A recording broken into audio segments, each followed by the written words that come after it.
Les saludamos, buenos días, con el entusiasmo de la mañana que ampara un día en el que hay que sacar todo el tipo de provecho que se pueda, pero hay días en que uno sabe que tiene frentes complicados, porque República Dominicana amanece luego de un plano social, de niveles muy altos de decepción. Hablaremos de muchísimas cosas. Primero, entonces, saludar en equipo, qué bueno que están con nosotros aquí Pablo Macchini.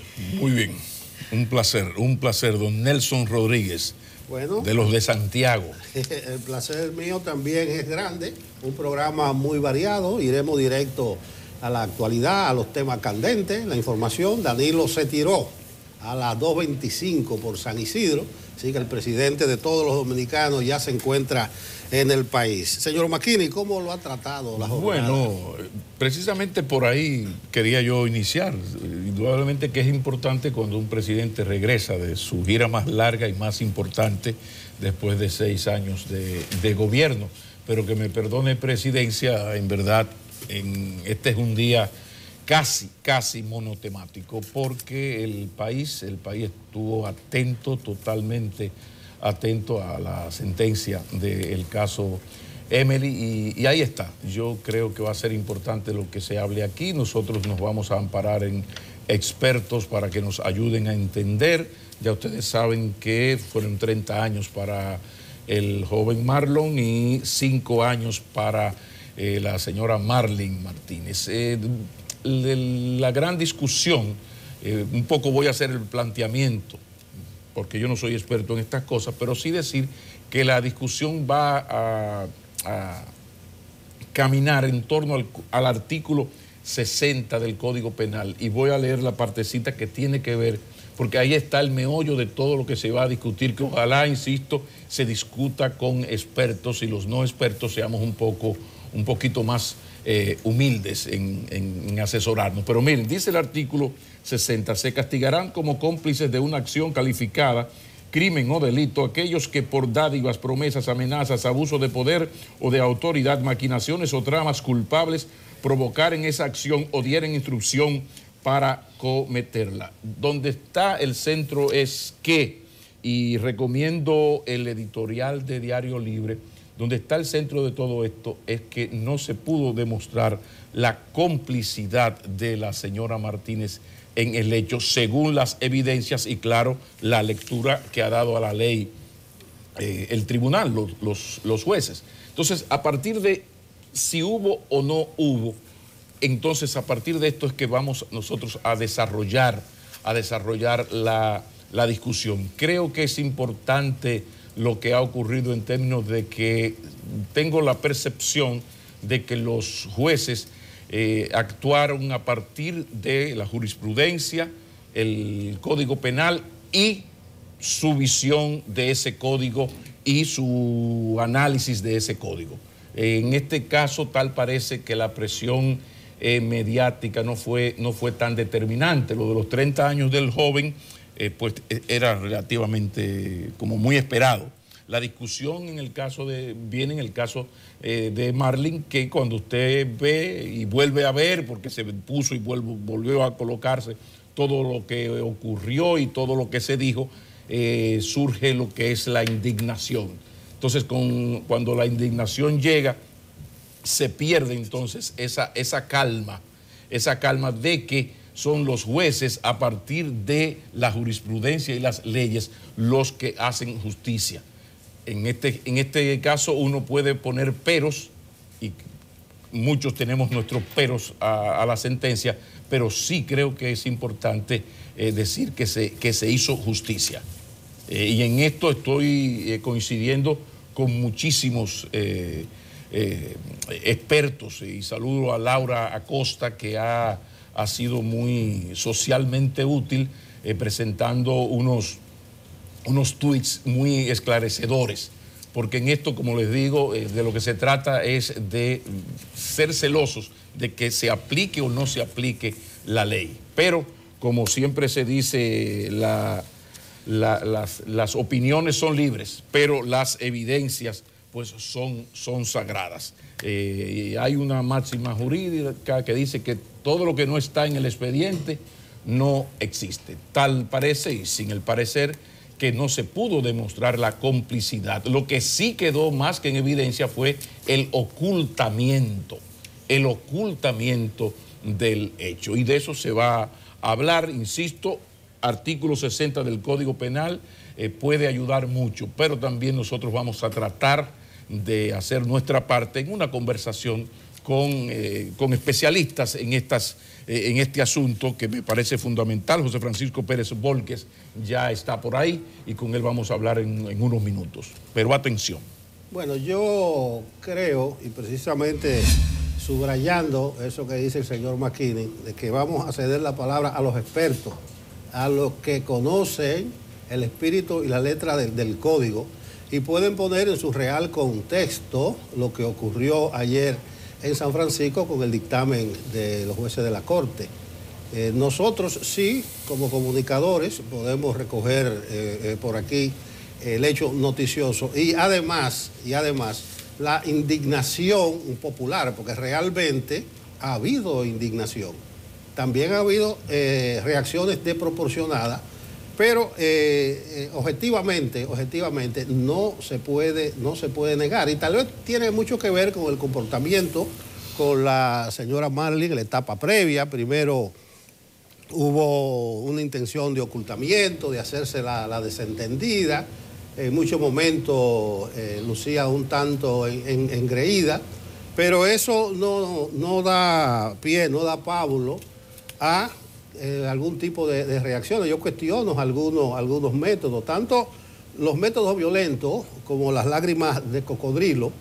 Yo creo que si se va a objetar algo, que se objete la calidad de la sentencia. Por eso también, como Pablo, suscribo el editorial de Diario Libre de la fecha, que creo que es valiente, es muy valiente, Adriano Miguel Tejada, donde plantea que el Ministerio Público no pudo establecer el vínculo entre los hechos y la pretendida autora. Entonces, esa es la esencia.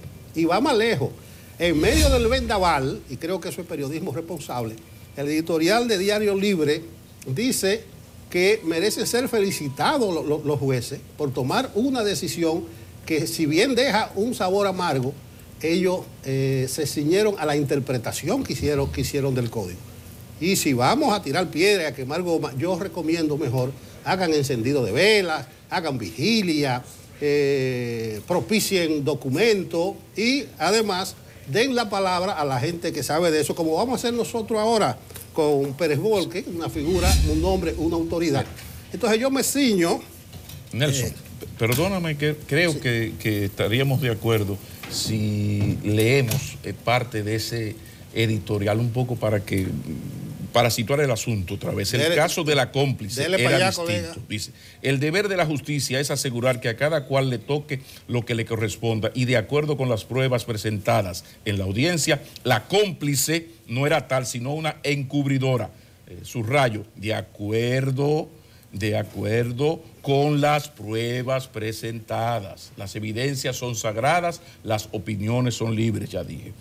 No era tal, sino una encubridora que jugó mal su papel y por ello merecía ser condenada. Sigo. El cómplice es el que ayuda a cometer un hecho. Ella no ayudó a cometerlo, sino a encubrirlo. Al común, esta diferencia le parecerá sutil, pero es la ley y los jueces están obligados precisamente a aplicar la ley.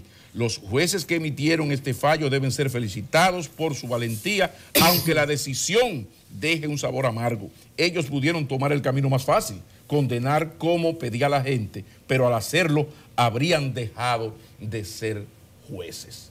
Y ahí está el debate jurídico. Vamos a escuchar expertos. Pero gracias a Adriano Miguel Tejada por ese editorial. Buenos días, doctor Pérez Volques, un placer tenerle por aquí. Muchas gracias, buenos días. Bueno, vamos a comenzar por algo que es el kit del debate, que es el asunto de si hubo o no complicidad. Y yo le pregunto a usted, ¿el ocultamiento del cadáver no puede ser tipificado como complicidad? No, es una figura propia. Mire, el homicidio primero es la supresión de existencia humana destruida, matar a una persona. Luego que se mata a una persona, no queremos que se sepa que está muerto, ocultamos ese cadáver. Esa es otra infracción. Hay dos infracciones. Primero, la supresión de vida y el ocultamiento.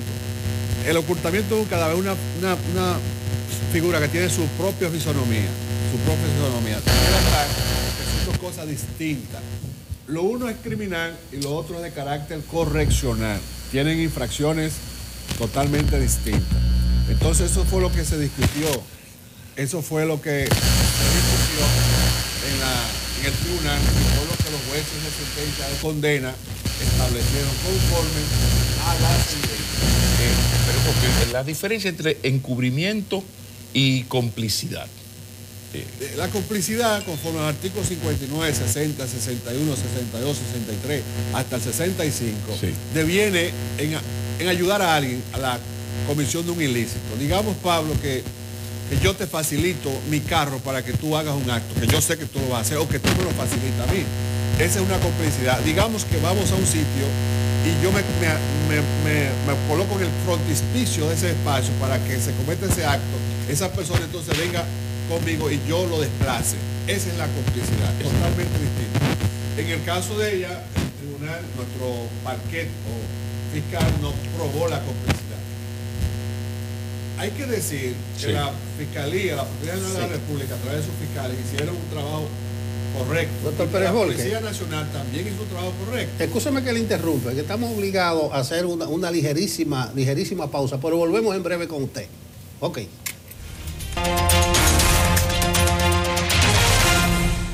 Bueno, continuamos nuestra conversación con el jurista José Francisco Pérez Volque, poniendo en su real contexto la sentencia de ayer del caso Emily. Él establecía la diferencia que existe entre complicidad y ocultamiento. Puede seguir, doctor. Bien, estábamos hablando que los dispositivos legales 59, 60 hasta 65 consagran lo que es la complicidad, que es la asistencia, la ayuda, el socorro, la participación activa para que un acto atípico, antijurídico pueda realizarse. De manera que, y presentábamos un ejemplo de dos individuos que van a atracar un banco, uno se queda afuera dando instrucciones o facilitando los medios para que ese acto se haga, eso es complicidad. O que dé todo tipo de medios para la ejecución de ese acto, eso es complicidad. Y que el ocultamiento, en este caso de cadáver, es cadáver es todo cuerpo sin vida, es que una vez que eso se haya producido, la persona, para evitar que el crimen sea descubierto, que esas pruebas sean descubiertas, entonces oculte ese cadáver. Lo primero es la complicidad, va a depender del delito, porque el artículo 2 del Código Penal establece que la complicidad del crimen podrá castigarse como el crimen mismo, siempre que exista un principio de ejecución o cuanto el individuo ha hecho todo cuanto está de su parte y no lo logra por una fuerza ajena a su voluntad. La complicidad del crimen, entonces, en principio, siempre se castiga como la tentativa. Y aquí, como hablamos entonces en materia de la complicidad, entonces la pena del cómplice es la inmediatamente inferior que la del autor principal. De manera que si el tribunal o en un proceso se establece que una persona es cómplice, en caso de 30 años, la pena inmediatamente inferior de 30 es de 3 a 20, que era lo que una parte de la población quería para Marlin, 20 años, porque entendían que era cómplice. Y lo que quería también nuestro parquet o fiscal, la pena inmediatamente inferior de la complicidad es de 3 a 20 años. Ellos querían 20 años. Pero no probaron que ella tuviera, en el tribunal no se probó alguna participación de complicidad. Pero aquí es fundamental, lo fundamental es, en este caso, el Código Penal, nuestro Código Penal. Eso es muy común en otros códigos penales en otros países. O sea, porque el de aquí, por eso he insistido en que los jueces actúan a partir de jurisprudencia y de las leyes. Entonces, el Código Penal dice eso y a partir, o sea, separa complicidad de encubrimiento. La pregunta es, ¿en otros países es diferente los códigos de otros países? Porque el nuestro es napoleónico, 1890. Los códigos... No conozco otro código idéntico al nuestro, ni siquiera parecido al nuestro. ¿Por qué? Porque el código nuestro es del 1804. Entonces el tribunal está obligado a la ley, el principio de legalidad. Los jueces no pueden hacer otra cosa que no sea lo que dice la ley. Entonces, ¿qué dice el Código Penal? Que el ocultamiento se castiga con una pena correccional, que la complicidad se castiga con una pena inmediatamente inferior. En otras legislaciones, la complicidad tiene una pena bastante severa. Sí. Entonces, aquí el código, hasta que no se modifique ese instrumento jurídico, se adecúe y se actualice, entonces los jueces tienen que aplicar esa norma, porque los jueces están obligados a la ley que están obligados. El pueblo quería que a Marlene la lincharan ayer, que la cogieran en una plaza pública y la ahorcaran, pero no es lo que se quiere el pueblo ni lo que quiere nadie, es lo que dice la ley. Y la ley ha dicho que tales infracciones se castigan con tales o cuales delitos.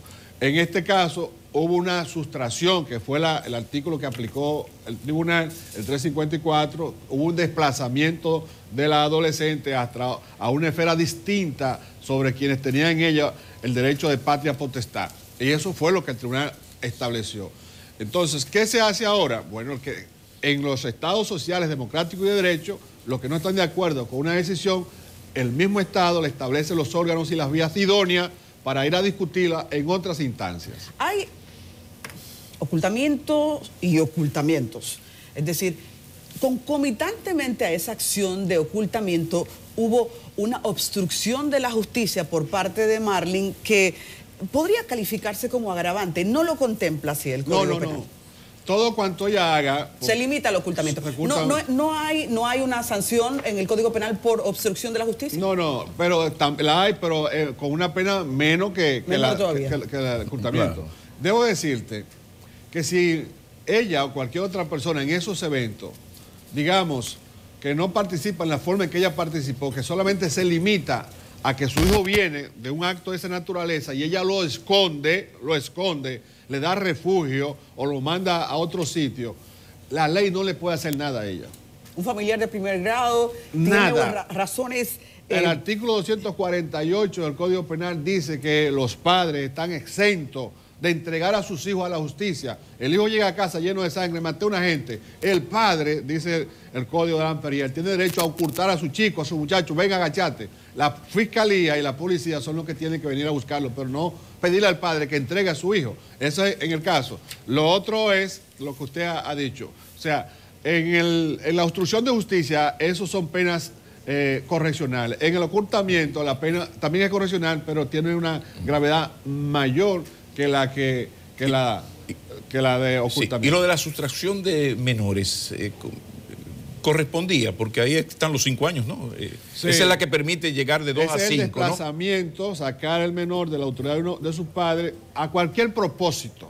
A cualquier propósito. Es que usted, una persona, no tiene derecho a coger un menor, un adolescente, y sacarlo de su casa o bajo el control de quienes lo tienen para... Que eso sí se pudo demostrar, y eso según los jueces.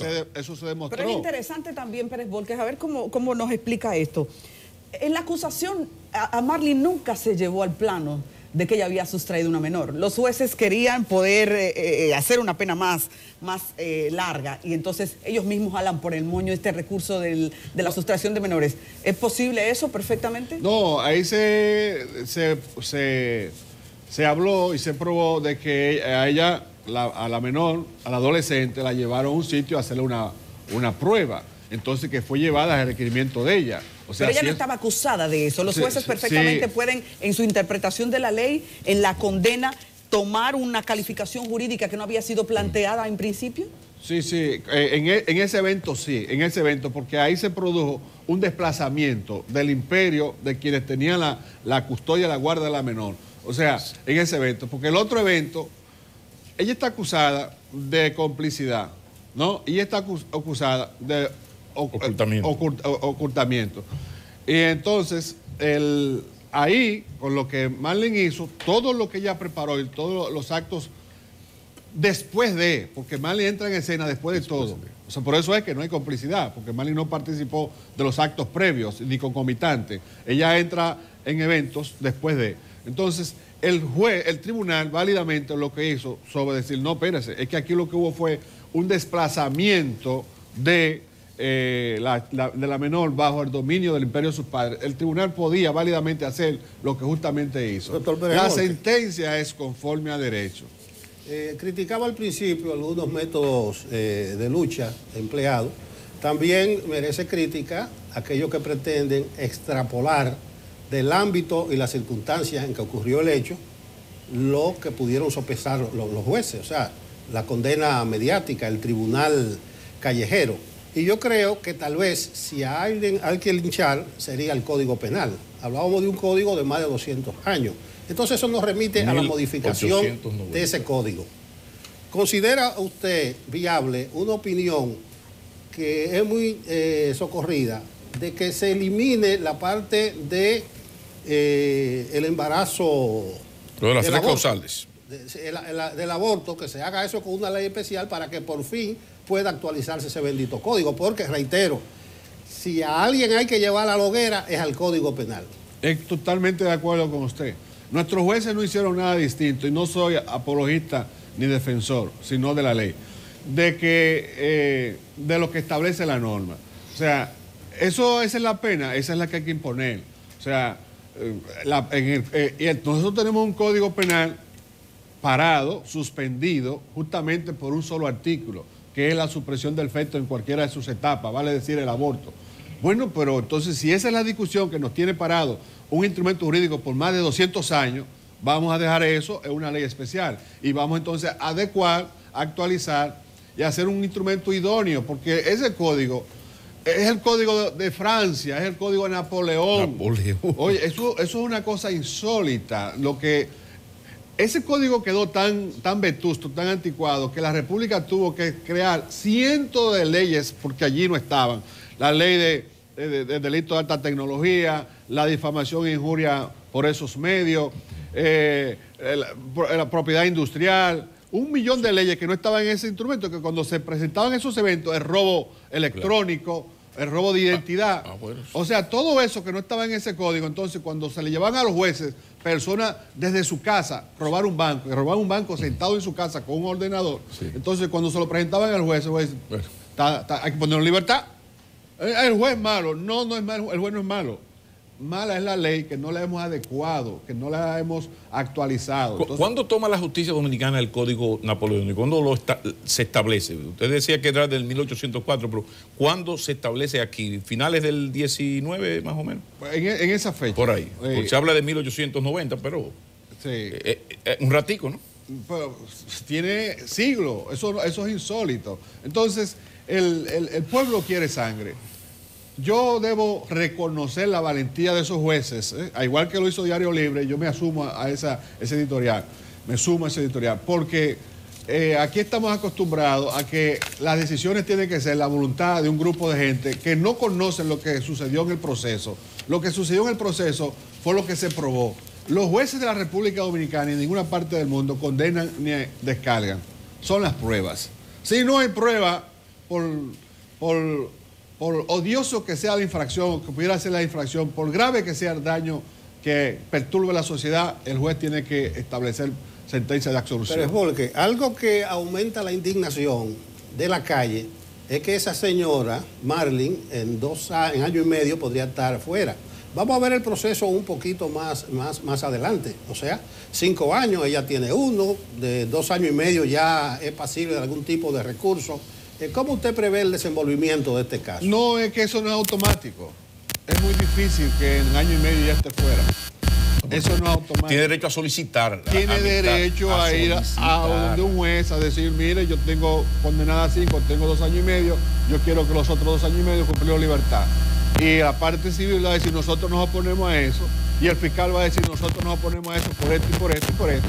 O sea, no es que es automático que una persona cumple la mitad de su pena y automáticamente le abren la cárcel para que salga. Eso tiene que discutirse, así como se discutió este proceso, tiene que discutirse ante el juez de la ejecución de la pena. Y ahí sí entra, con cierta lógica y razón, la presión social, en el sentido de que cuando una sociedad está indignada, caso Llena Jaibar, esos muchachos no hay ninguna posibilidad, pueden hacer de San Martín de Porres en la cárcel, de que cuando llegan a la mitad de la pena, pues soliciten y el derecho de solicitarlo lo tienen. Porque ahí sí entra, porque los jueces, los fiscales, el sistema de administración de justicia sabe el nivel de indignación y cómo eso golpeó la conciencia nacional. Ahí sí entra, no a la hora de la sentencia. Hablando de indignación, Pablo, Nelson y Pérez Volques, la sociedad ha estado viviendo durante este proceso dos casos, uno social y uno judicial. Esos dos no se encontraron. porque el discurso oral que mantenían los abogados, el Ministerio Público, no se dio besitos con la prueba. Y eso ha provocado protestas. San Francisco de Macorís lo hizo rápido, el país tampoco tardó.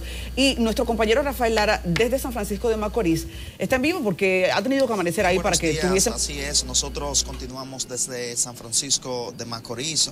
Ahora vamos a conversar con el profesor William Hernández, quien es el presidente municipal de la ADP, quien está informando que en el día de hoy hay un anuncio de suspensión de docencia en este municipio a propósito de la sentencia que se dio ayer contra Marlin Martínez de manera específica, porque con lo que tiene que ver con los 30 años contra Marlon, pues la población está satisfecha, pero en lo que tiene que ver con Marlin Martínez, pues hay un pequeño o un amplio descontento aquí en esta ciudad de San Francisco de Macorís. Buenos días, profesor, estamos en vivo para CDN. ¿Qué ha motivado la suspensión de la docencia aquí? Sí, muy buenos días a todos y cada uno de los televidentes. Nosotros desde el día de ayer, como toda la población, nos sentimos acongojados, tristes, porque a Emily Peguero la han vuelto a asesinar de nuevo con una sentencia motivada en un código llamado Código Penal, el cual está siendo secuestrado por la Cámara de Diputados y el Senado de la República desde el año 2012. Es un código que atenta contra la seguridad ciudadana, contra la paz, contra los hombres correctos, buenos, honestos que tiene este país, que son la mayoría. Y lamentamos profundamente que los legisladores están legislando, si es que lo hacen, en términos contrarios a la sociedad. 5 años para una asesina que destruyó su hogar, que destruyó el hogar de la familia Peguero, que destruyó a su hijo por unas inconductas innecesarias. El magisterio desde el día de ayer hubo que suspender la docencia por la fuerte militarización, la represión que vive San Francisco, que parece ser como si hubo una huelga general. Aquí tenemos todas las tropas élites de la policía y en la noche de ayer, a las 11 de la noche, acaban de llegar las fuerzas antiguerrilleras de los cazadores de montaña de Constanza. Qué triste, qué pena que en un Estado de derecho democrático tengamos una represión y una militarización tan grande ante todo un pueblo que lo único que clama y exige es una justicia que sirva para los valores realmente, porque nosotros estamos desvalorizando a toda la sociedad. Eso quiere decir, profesor, que si han suspendido la docencia en el día de hoy, esperan que continúen los disturbios aquí en San Francisco.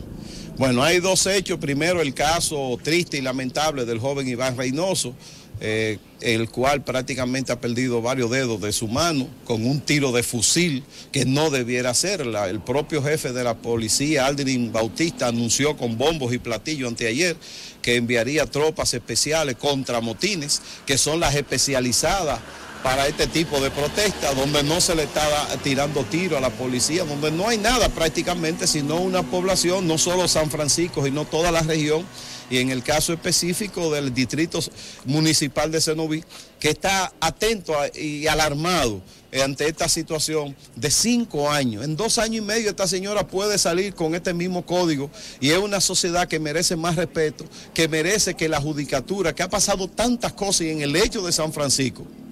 Recuérdense que tenemos todavía pendiente a un Quirinito, recuérdense que tenemos muchos casos pendientes en sentido general. En tal virtud, hoy no habrá docencia en San Francisco y dependiendo de lo que suceda, que quiera Dios, no suceda nada, pero todo dependerá de las fuerzas policiales y de las tropas militares que se han empecinado en contra de San Francisco de Macorís, en contra de un pueblo que clama justicia, no solamente por Emily, sino por todas las mujeres que han sido asesinadas y que todavía esa justicia no ha hecho caso y no ha trabajado eficientemente. Bien, ahí escucharon ustedes las palabras del profesor William Hernández.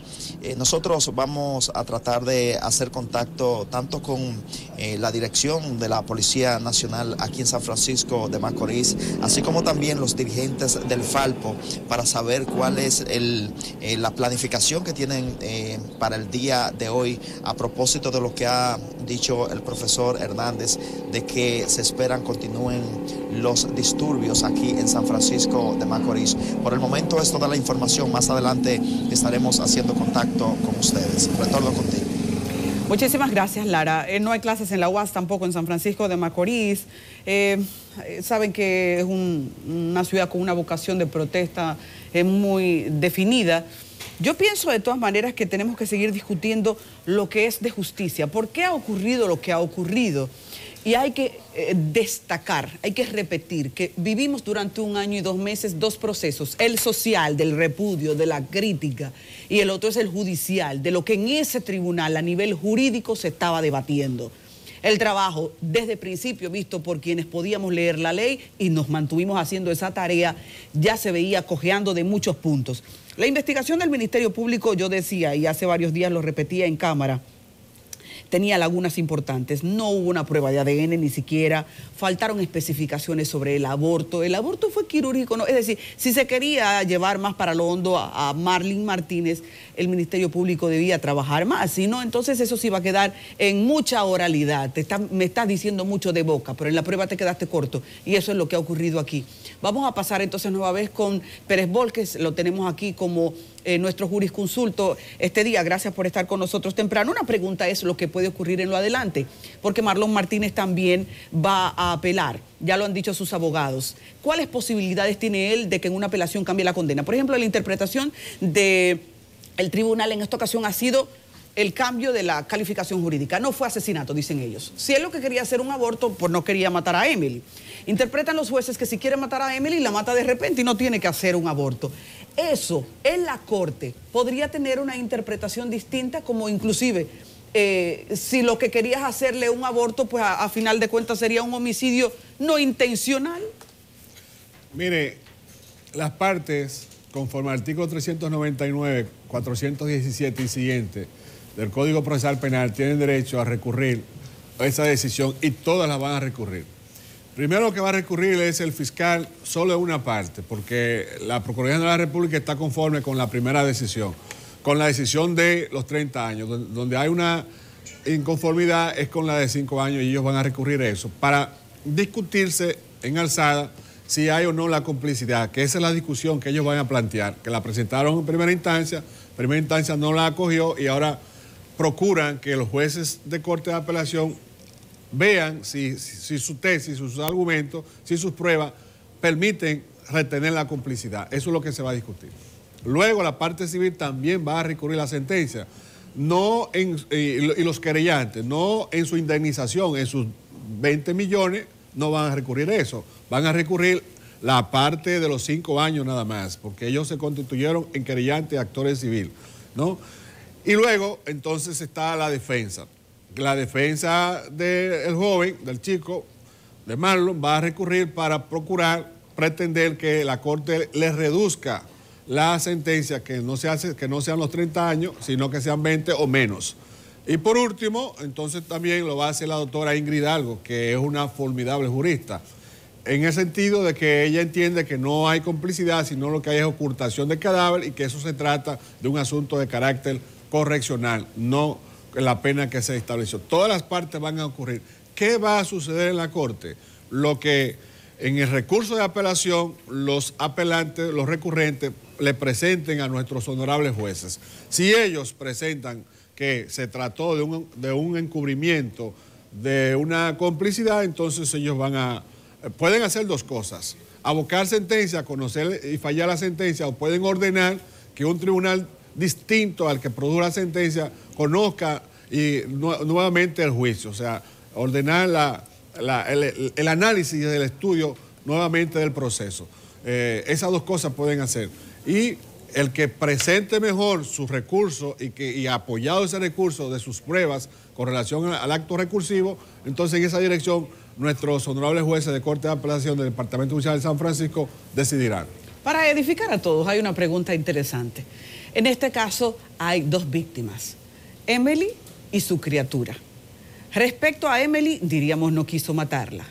Entonces estaríamos hablando de un homicidio no intencional, pero a la criatura quiso matarla. Sería un asesinato. ¿Qué fue lo que dirimieron? No, mire, la criatura no puede ser nunca un homicidio inintencional. No, porque ella está embarazada y ya todo lo que se quiera hacer con relación a eso es un acto voluntario. Todo lo que se quiera hacer es un acto voluntario. Aunque pero tú quieres suprimir esa vida. Entonces, luego tiene tan mala suerte que no solamente suprime esa vida, sino que también la de la madre. O sea, ¿qué vieron los jueces? En esos eventos se produjeron concurso ideal de infracción, actos de torturas y de barbarie, todo lo que allí sucedió, todo lo que le hicieron a esa chica para producir la supresión del feto, y que ya no era un feto, eso ya no era un feto, ¿no? Ya eso, estaba tan avanzado que ya no era un feto. Entonces, era una vida ya era una vida. Entonces, todos esos actos generaron, esos eventos de actos de tortura y de barbarie, entonces produjeron la muerte, el aborto, la muerte, los golpes, por todo ese concierto ideal de infracciones, que en un solo evento se produjeron muchos actos.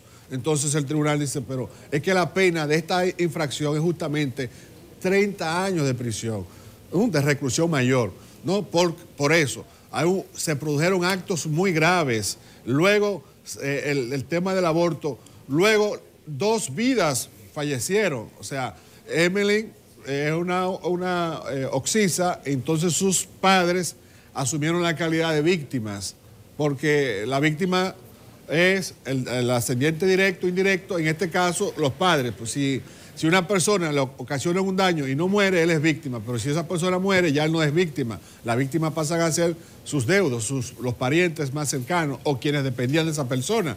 Entonces, en esa dirección, pues, también la sentencia, fíjese que el Procurador de la República, que ha hecho un alto desempeño como procurador, ha dicho, estamos totalmente de acuerdo con la sentencia de los 30 años. Lo que nosotros queremos discutir es el tema de la complicidad. O sea, reconoce nuestro parquet que en ese sentido el tribunal actuó correctamente. Donde ellos están tratando de analizar la sentencia es en la segunda, en la sanción que se le puso a Marlene de los 5 años. Doctor Pérez Volque, nosotros queremos agradecer sus palabras orientadoras a esta hora tan temprano de la mañana. Es un caso que tiene mucha tela que cortar. Es probable entonces que nos veamos más adelante en el curso de este proceso. Las gracias a usted, señor. Muchas gracias a ustedes. Bueno, nosotros hacemos una pausa y retornamos con Enfoque Matinal.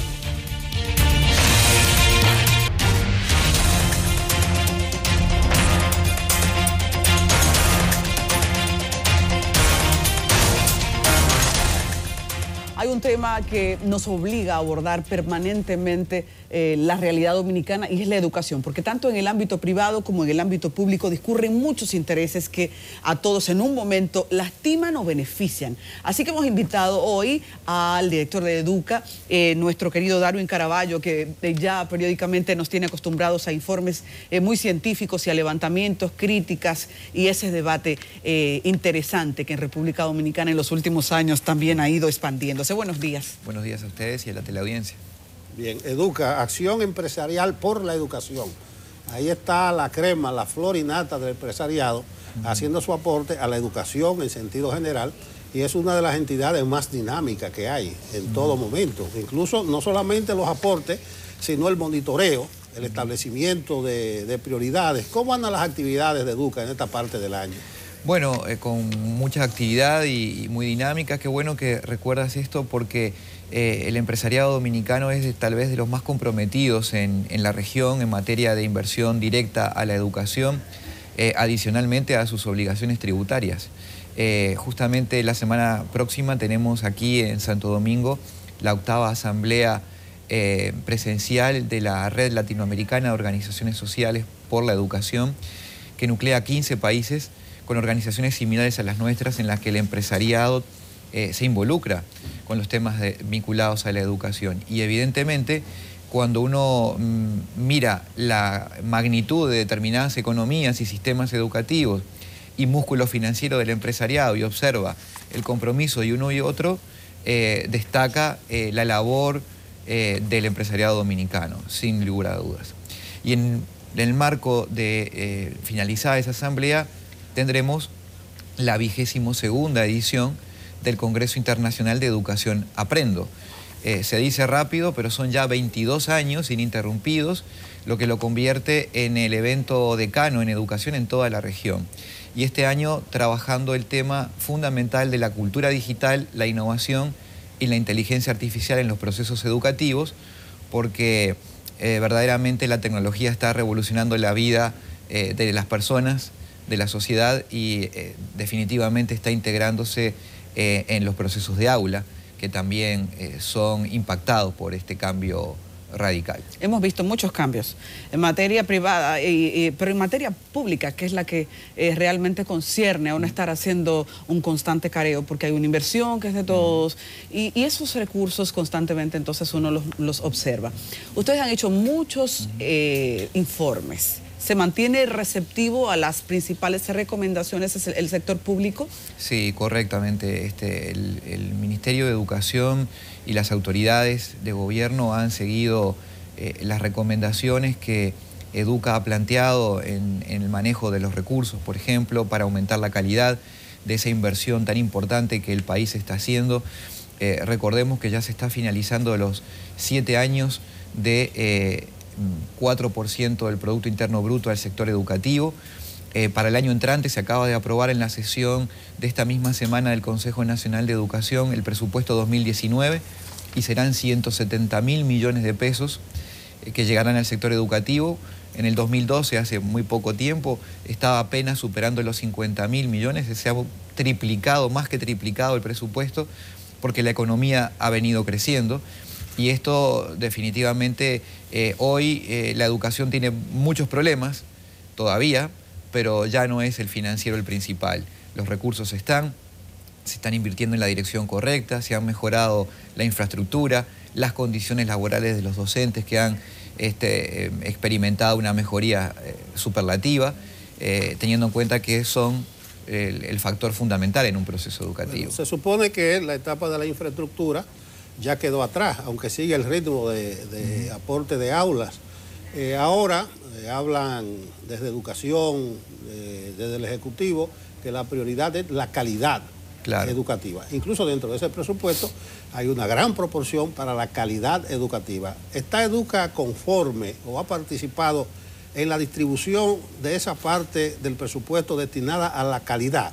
¿Cuáles aspectos es que hay que reforzar, comenzando por el docente, creo yo? Sí, correcto. El gran problema de la educación dominicana hoy es la calidad de los aprendizajes, porque los estudiantes aún no reflejan en su desempeño todo este esfuerzo de inversión que se está haciendo. Es cierto que se ven mejorías en la jornada extendida respecto a la jornada simple, pero el problema es estructural, es de fondo y tiene raíces históricas profundas.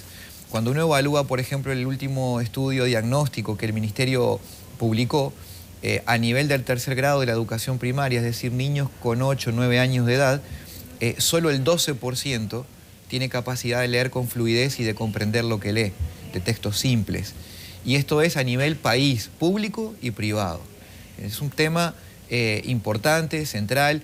Por eso el ministro de Educación en la última sesión también del Consejo Nacional de Educación anunció una cruzada nacional por la lectura, porque esa es la base para el proceso de aprendizaje.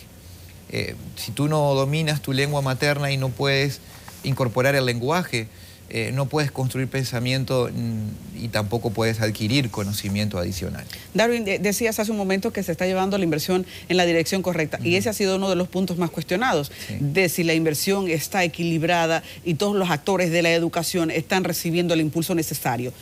Veo que en la actividad que estás anunciando se refieren a la cultura digital. Sí. Hay un gran vacío en la educación pública. ¿Cómo ustedes lo evalúan? ¿Y hacia dónde entonces debe dirigirse un gran proyecto de país para que esos muchachos que no pueden tener acceso digital por su propia cuenta con la inversión de sus padres comiencen a participar en lo que ahora es inminente ya? Absolutamente. Para eso está el programa República Digital, que seguramente ustedes y la teleaudiencia ha oído, una meta del presidente Medina de poder llevarle tecnología a los sectores más desfavorecidos de la sociedad. Los países que lo han hecho, y por eso vamos a tener muchas de las experiencias latinoamericanas y mundiales en este congreso que es de muy alto nivel y que pueden encontrar la agenda en la propia página de Educa en www.educa.org.do, es que no necesariamente incorporar tecnología genera mejores aprendizajes.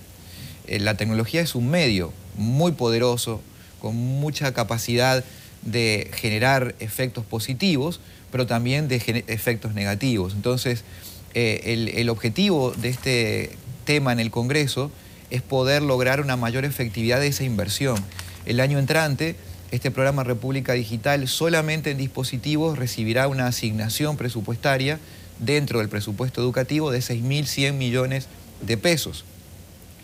Estos recursos tienen que ir destinados no solamente a la incorporación de los equipos, sino a que esos equipos se traduzcan en mejores aprendizajes. Y esa es nuestra obsesión respecto a República Digital, de aprovechar las lecciones aprendidas que nos deja la región y el mundo para que la inversión se traduzca en que los estudiantes aprendan más y mejor, que ese es el gran desafío. La asignación del 4% del Producto Interno Bruto a la educación preuniversitaria corre casi pareja con el Pacto por la Educación. Creo que hay una diferencia de un año. 2013 el 4% del PIB, 2014 el Pacto por la Educación. Por las intervenciones públicas de Educa uno se da cuenta que hay un monitoreo del cumplimiento de ese pacto, pero son múltiples los aspectos que se pueden señalar y que no se cumple. Por ejemplo, Educa insiste mucho en el asunto del abandono de los maestros de las aulas, que no se cumple a cabalidad el calendario escolar. Incluso en la propia Estrategia Nacional de Desarrollo se dice que para esta fecha ya debió destinarse el 5% del Producto Interno Bruto para la educación, pero nadie se ha atrevido a plantear eso. Parecería una herejía y yo creo que no necesariamente sería por el monto, sino que en ocasiones uno cree que el 4% ha hasta desbordado a todo el sistema educativo. Lo que sucede es que ese 4% de asignación a la educación preuniversitaria, la Estrategia Nacional de Desarrollo habla sí de magnitudes crecientes, pero para la función educativa del Estado, es decir, educación superior también. Representa en el gasto público primario el 27%. Y esta proporción del presupuesto público destinada a la educación preuniversitaria es la más alta del mundo. Ningún otro país destina esa magnitud del presupuesto público a la educación preuniversitaria. Si hay una apuesta ineludible del gobierno y de la sociedad dominicana por mejorar la educación. Los resultados no se ven en el corto plazo, eso es cierto, de manera demasiado significativa, pero ya se ven algunos. Sí, es muy cierto lo que tú dices, Educa, en el cumplimiento de esos 118 compromisos que tiene el Pacto Educativo, hay uno que establece que es irrenunciable, y es el de asegurar el cumplimiento del calendario escolar y de evitar la pérdida de jornadas educativas. La jornada extendida está demostrando que más tiempo en las aulas genera mejores aprendizajes. Entonces no lo podemos castigar a los niños que menos tienen, sobre todo, a que tengan menos días de clase, menos horas de clase, que eso se traduce luego en menos aprendizajes. Esto no está en colisión con el derecho de los educadores a hacer sus reclamos y a plantear sus reivindicaciones. Pero lo que siempre decimos es que hay que generar mayor creatividad para que ese derecho no afecte el derecho fundamental de todo niño o niña a recibir una educación de calidad. Cuando hablamos de estas inversiones, nosotros sabemos que República Dominicana, comparativamente hablando, todavía sigue en una cola. Y quisiéramos, con todas las expectativas que esto genera para el país, acelerar ese ritmo, esos resultados. ¿Cuál es el cronograma que ustedes ven para esos avances? Nosotros tenemos una apuesta significativa a que la tecnología ayude a catalizar esos procesos. Porque incluso países como Chile, que van a la vanguardia de la región latinoamericana, estudios del Banco Interamericano han demostrado que para alcanzar los niveles de desempeño en el área de la matemática que tienen hoy los asiáticos, les faltarán 30 años. Entonces, evidentemente, la trayectoria natural, el camino lineal, no se puede seguir. Hay que buscar estrategias alternativas que generen puentes para acelerar las velocidades del cambio, porque de lo contrario, el país estará condenado a demasiados tiempos para lograr los niveles que se necesitan. es importante que nosotros allí cambiar los paradigmas de la docencia, del rol del educador en el aula, ya no como un conocedor y transmisor de conocimientos, sino como un facilitador, como un coach, como un identificador de talentos, porque no es cierto de que todos los estudiantes deben aprender lo mismo. Todos los estudiantes deben tener competencias mínimas, pero deben fortalecerse en las áreas donde demuestran ser talentosos. Y eso es lo que hoy la educación a nivel mundial, que toda está en revisión, porque aún Finlandia, país que ha sido ícono de la calidad de la educación, está revisándose porque no está conforme con los resultados que está obteniendo. Bueno, están pensando. Yo creo que la oportunidad de innovar y de la voluntad política, empresarial y social que está en torno a la educación posiciona a la República Dominicana como un país de vanguardia para lo que está ocurriendo. En muchos ejemplos y en muchos temas el país está logrando reconocimientos más fuera de fronteras que dentro. Hace muy poquitos días República Digital y su estrategia de formación docente fue premiado en Colombia por una conjunción de organizaciones multilaterales que premiaban experiencias innovadoras en toda la región y lo ganó República Dominicana. Es decir, hay cosas que tal vez en lo cotidiano gana el pesimismo porque queda mucho por hacer, pero cuando uno mira 5 años, 6 años para atrás, desde que llega el presupuesto del 4%, los avances han sido significativos. Esto sin caer en la complacencia de que todavía queda mucho por hacer. Bueno, muy buen punto, precisamente, cuando uno mira 4 o 5 años atrás y lo que es ahora. Se me escapa en el tiempo cuando llega la próxima prueba PISA, no sé si estamos a 1 o 2 Ya se años. aplicó. Ya se aplicó aplicó y los resultados van a estar divulgados en diciembre de 2019. Bueno, excelente, porque cuando se publicó la anterior, mucha gente se horrorizó. Y mira, no valió la pena el 4%, pero realmente esa prueba no cubría un tiempo de desarrollo del 4%. De todas maneras, yo creo que fue muy valiente la decisión del Estado Dominicano, muy valiente. Compartimos. Exactamente, someterse a esa prueba. ¿Existen monitoreos previos que nos digan más o menos el desempeño? Sí, bueno, la prueba PISA, que se aplicó en 2015, siempre mide a estudiantes en el mundo que tienen una única característica común: 15 años de edad. No importa en el lugar en el sistema educativo en el que esté. Y tiene que estar en el sistema educativo. Por lo tanto, en 2015 esos muchachos no habían recibido ninguna inversión durante su proceso formativo de esa inversión diferencial que llegó en 2013 con el 4%. Tampoco la van a tener en su totalidad los que están en la próxima, pero sí ya creemos que se va a visualizar una mejoría, un avance, un cambio. Hay pruebas intermedias que el Estado está utilizando, las pruebas diagnósticas del 3er grado y las pruebas de 6º grado también, que bueno, todavía no son auspiciosas, pero lo interesante es medirse y poder valorar que el desempeño esté controlado por todos los actores. Darío, ya en la parte final, sí. Una pregunta, hablando de esa innovación a la que te referías hace un momento, hay 2 puntos que quisiera saber si han planteado sobre la mesa cuando conversan con educación.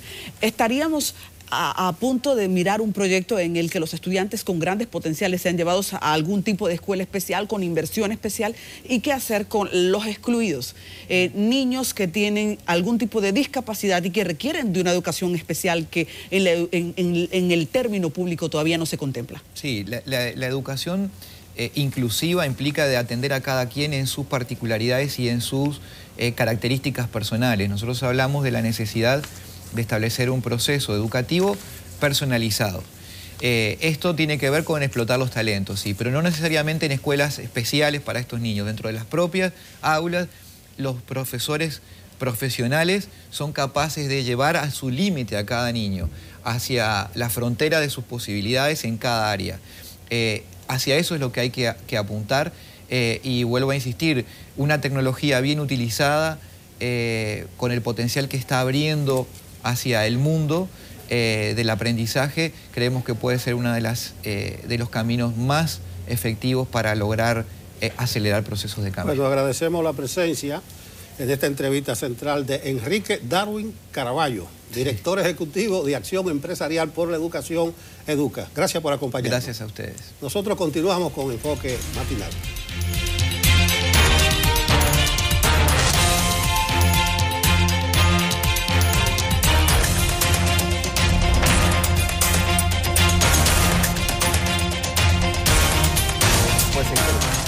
Señores, ha sido un programa muy diverso desde el principio. Comenzamos discurriendo en temas fuertes, ahora vamos a otro que es también muy fuerte, pero al mismo tiempo nos relaja.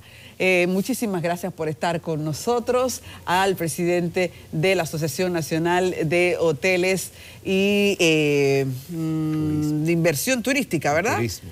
De Hoteles y Turismo, Joel Santos. Joel, muy buenos días, gracias por estar con nosotros. Muy buenos días, un placer estar de vuelta en este programa que siempre nos ha recibido pues con tanta calidez. En un país que necesita hacer dinero porque sí que hay un gran gasto y en el que vivimos del turismo, hay todo el día que estar discurriendo en este asunto. Antes de discurrir, vamos, señores, a Estados Unidos porque justamente en California, anoche una tragedia ha provocado la muerte de más de una decena de personas en California, decíamos cuando estaban en un lugar de diversión. Está con nosotros de La Voz de América, ya una de nuestras representantes aliadas, para dar seguimiento a la investigación policial y a todos los hechos. Buenos días. La policía del condado de Ventura confirmó la muerte de por lo menos 13 personas, incluyendo al atacante, en un incidente que se registró en un bar en California, en el área de Oakland. De acuerdo a las autoridades, pasadas las 11:20 de la noche recibieron una llamada de emergencia debido a que se habían registrado tiros dentro de este bar, que usualmente es atendido por estudiantes y donde se llevaba a cabo un evento de música country. 2 policías llegaron hasta el lugar de los hechos. Uno de ellos entró como parte de las prácticas de procedimiento que fueron instituidas después de la masacre de Columbine en Colorado durante los años 90. El policía al entrar fue recibido con fuego, según indicó el jefe de la policía del condado de Ventura, Geoff Dean, quien también aseguró que el segundo agente lo sacó del lugar en el que se encontraba en peligro, fue trasladado al hospital y este veterano de 29 años de la fuerza policial local de esta área en California perdió la vida, dejando a su esposa y su hijo. Mientras tanto, las autoridades intentan determinar exactamente qué sucedió dentro de este bar, donde encontraron sin vida al atacante. Los detalles de su muerte o cómo murió todavía no son claros. Asimismo, no se ha dado a conocer su identidad ni tampoco el de las víctimas. El FBI está trabajando con la policía local y el sheriff también indicó que no saben si esto tiene que ver con terrorismo o no. Asimismo, explicó que aquellos reportes que se dieron a conocer por parte de testigos, quienes indicaban que este hombre entró vestido de negro y que abrió fuego después de utilizar algunas bombas de gas, no puede ser confirmado en este momento por el Departamento de Policía, ya que esto es una investigación que todavía está en sus etapas iniciales. Mientras tanto, se explicó que unas 10 a 11 personas más fueron lastimadas y salieron por sus propios medios. Algunos inclusive escaparon por ventanas y diferentes áreas de este bar. Informó Celia Mendoza de La Voz de América desde los Estados Unidos. Esa es Celia Mendoza, tremendo, tremendo. Bueno, regresamos aquí. Entramos con Joel Santos, presidente de Azonadores, vamos a llamarla así. Ya está terminando tu gestión, ¿no? Estamos en el último mes, de hecho esta actividad es prácticamente, se puede decir, la actividad de cierre de esta gestión y realmente, bueno, vamos a hablar un poco más adelante de la actividad de la feria de inversión o del foro de inversión, como le llamamos, que no hay reelección.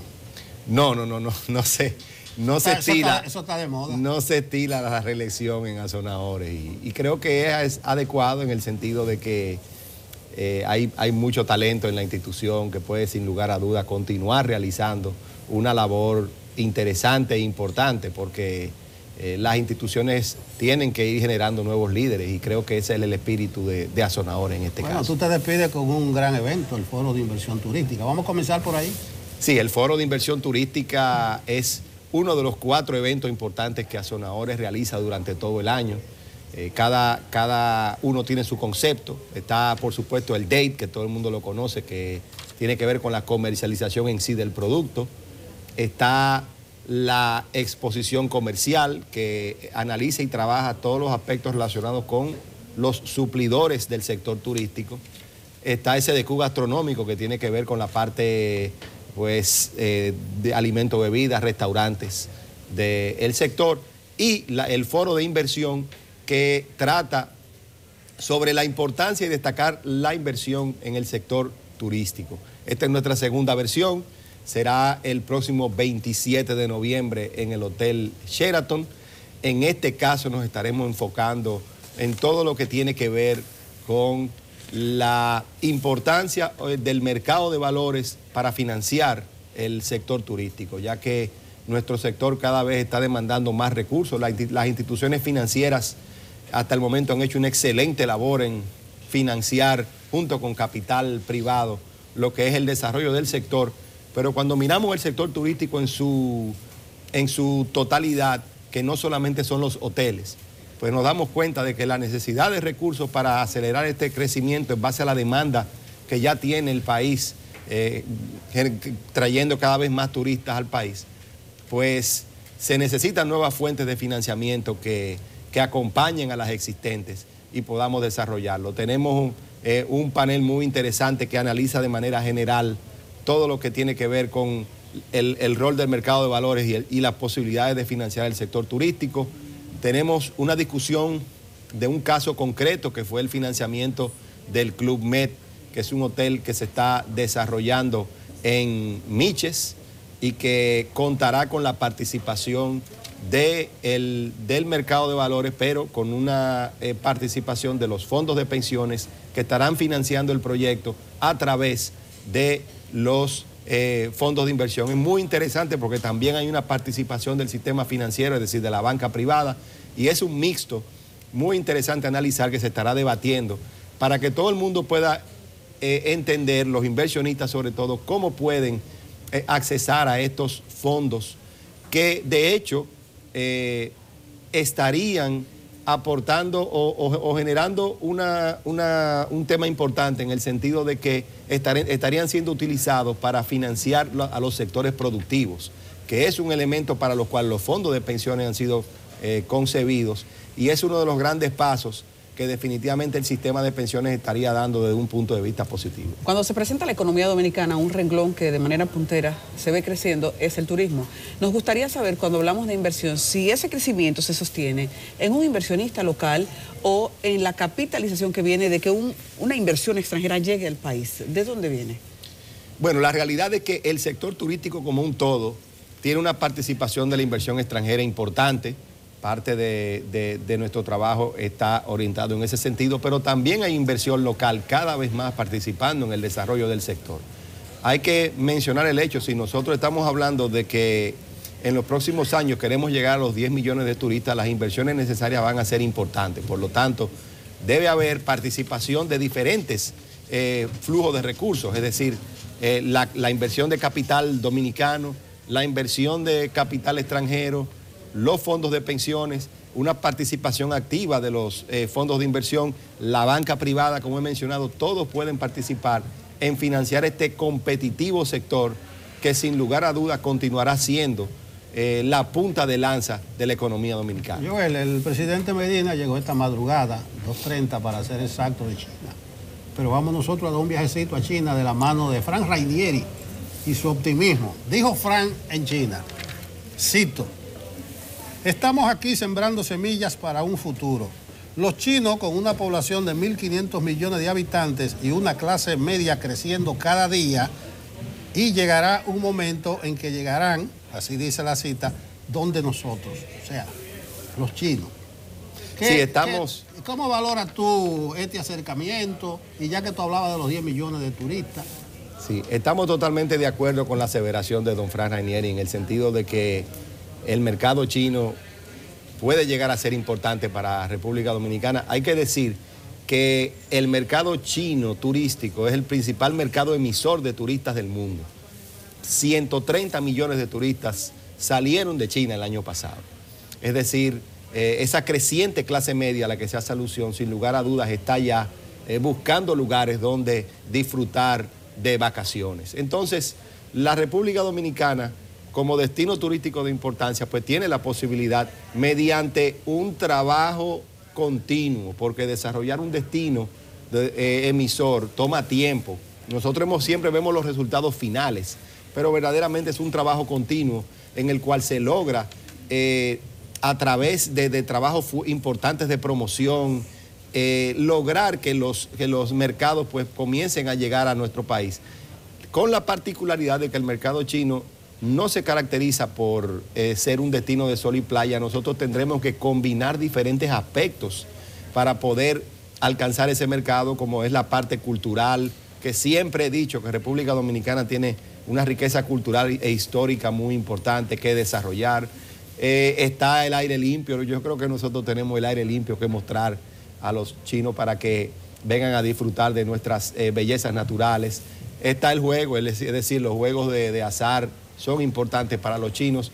Y sobre todo, también nosotros podemos trabajar en conjunto con otros destinos para crear una oferta regional, una oferta que sea basada en el multidestino, porque venir desde China es bastante, vamos a llamarle lejos, para venir a la República Dominicana, y definitivamente en el interés de ellos pudiera estar la idea de conocer otros destinos, ya sea de Sudamérica, de Centroamérica o inclusive, ¿por qué no?, los mismos Estados Unidos. Por lo tanto, tenemos que trabajar en estrategias un poco sacadas del cajón, es decir, tenemos que trabajar con estrategias algo diferentes a lo que tradicionalmente hemos realizado para poder captar más rápidamente ese mercado chino, pero no quiere decir que no lo podamos hacer, porque hemos sabido generar otros mercados en el pasado que se hubiese pensado que nunca lo conseguiríamos. El caso ruso, por ejemplo, nosotros ya recibimos más de 200.000 rusos al año, y quizás hace unos años nadie se imaginó de que eso pudiera lograrse, pero ha sido un trabajo continuo y muchos años persiguiendo ese mercado que ya definitivamente está rindiendo sus frutos. Joel, cuando hablamos de turismo y hablamos de estrategias, independientemente de no conocer las estrategias, parece muy claro que se ha orientado hacia el este el crecimiento. Entonces, hay que replantear, no sé cómo lo ha hecho Azonadores, que la inversión del gobierno y también la privada se distribuya en un país que tiene tanto que ofrecer. ¿Hay algún tipo de planificación para que se expanda la inversión? Bien, yo entiendo que nosotros claramente, todos los destinos de la República Dominicana tienen la posibilidad de desarrollarse para nosotros poder crecer en la cantidad que la demanda nos dice. Claramente está muy definido de que otros destinos deberán ir incrementando su participación. No solo el este puede cargar con toda la demanda de turistas que la República Dominicana va a tener en los próximos años. Eso requiere que Puerto Plata se continúe desarrollando, Samaná, Juan Dolio, el sur del país también deberá tener una más participación, y tal vez muchos años después el mismo noroeste del país también deberá entrar. Nosotros, como país turístico que somos y que definitivamente continuaremos dependiendo de él, necesitaremos de cada destino para desarrollarlo. Joel, no sé si el tiempo embrutece a uno, pero te he escuchado varias veces hablar de la ley de ordenamiento territorial. Ustedes están echando un pleito, pero yo no he visto en ninguna de tus intervenciones cómo afecta directamente al sector turismo. Ustedes han dicho que objetan algunos artículos porque son confusos y otros porque contradicen principios constitucionales, pero referido al sector turístico, ¿por qué las objeciones a esta ley? Nuestras principales objeciones tienen que ver en la participación en las decisiones de ordenamiento. Es decir, no está claro, porque ese es el tema, es que no está claro cómo se van a ir definiendo las decisiones de ordenamiento. Nosotros hasta ahora, volviendo al tema de que somos un país turístico, la definición de cómo se ordena el territorio es fundamental a la hora de definir el éxito o no que pueda tener un terreno para poder ser debidamente planificado y ordenado desde el punto de vista turístico. Cuando esa situación no está clara, pues se pone en riesgo lo que es la posibilidad de que el país pueda definirse turísticamente, atándolo claramente con el comentario anterior, de que nosotros entendemos de que todo el territorio dominicano es plausible de ser turístico. Por lo tanto, es muy importante que en la ley de ordenamiento territorial, en los órganos de decisión, estén claramente definidos y con una participación del sector privado que permita traer toda esa experiencia para que podamos ser exitosos en ese sentido. Pues nosotros estamos contentos de poder discurrir siempre con los temas que tienen que ver con esta, que es una economía para grandes y para chiquitos, el asunto del turismo. Y está el tema de la atomización.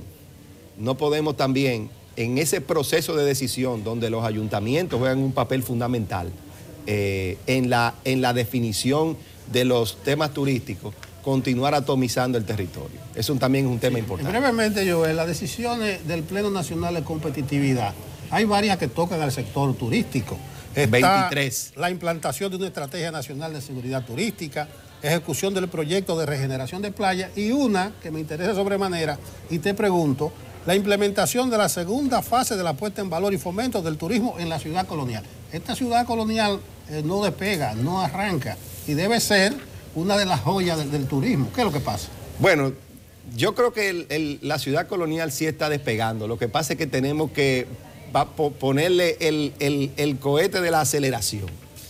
La ciudad colonial está recibiendo cerca o más de 500,000 de turistas internacionales al año. Es decir, ya es el segundo lugar, si lo queremos poner como excursión, es el segundo lugar de excursión en la República Dominicana. Esto quiere decir que se está convirtiendo en un eje central en la estrategia turística dominicana. Nosotros entendemos que los trabajos que se han realizado hasta ahora hay que continuar ampliándolos y haciéndolo inclusive, valga la redundancia, mucho más inclusivo a lo que es la zona completa. Precisamente porque necesitamos seguir diversificando nuestro sector turístico con una oferta mucho más amplia. A propósito del mercado chino que hablábamos anteriormente, si nosotros queremos traer ese tipo de mercado, necesitamos tener una ciudad colonial que tenga una oferta completa en todos los sentidos, más allá del sol y la playa. Nosotros por eso es estratégico que las fases, como se vienen realizando en la ciudad colonial, se aceleren para poder tener una ciudad colonial del más alto nivel, con todos los puntos positivos que ya el sector, pues ya que tiene la ciudad. Bueno, gracias, Joel. El foro, el 27. El foro es el 27 de noviembre. Hay que decir también que estará participando la presidenta de la WTTC, que es el Consejo Mundial de Turismo. Esa es como la versión de las Naciones Unidas Turística, para ponerlo en español. Es decir, tendremos aquí a la presidenta de las Naciones Unidas Turísticas, si queremos usar esa expresión. Bueno, gracias, Joel. Bueno, muchas gracias por la invitación y será pues siempre un placer estar la hora. Bueno, Joel Santos, presidente de Azonadores, lanzando sus últimos cartuchazos porque termina su gestión y no hay reelección. Nosotros continuamos con Enfoque Matinal y volvemos en breve con cine para el fin de semana.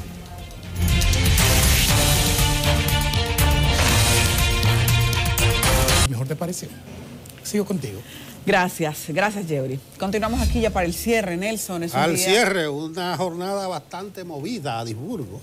Y en la primera parte yo pienso que nos quedamos todavía cortos en la oportunidad de poder seguir conectando con el tema Emily, lo que la gente hoy quisiera escuchar al analizar la decisión que ayer se tomó en San Francisco de Macorís. Decíamos y confirmabas hace un momento que hay un gran sentimiento que la gente entiende no quedó endosado, un cheque sin firmar, como cuando una pena es honda y usted no llegó a consolarla. Y la gente esperaba eso, Aunque hemos hablado de un código penal que necesita ser reformado, yo pienso que en el fondo hubo una oportunidad también de que el tribunal, siendo que no había una tipificación penal, según ellos, de que Marlin pudiese tener una pena larga, que se le endosara una indemnización que fuese al nivel de la gravedad de sus hechos. Bien, decía al principio del programa que es un tema con mucha tela por donde cortar y ya seguiremos abordándolo, pero por hoy basta, la cita es para mañana a las 7 y las gracias a ustedes por la compañía.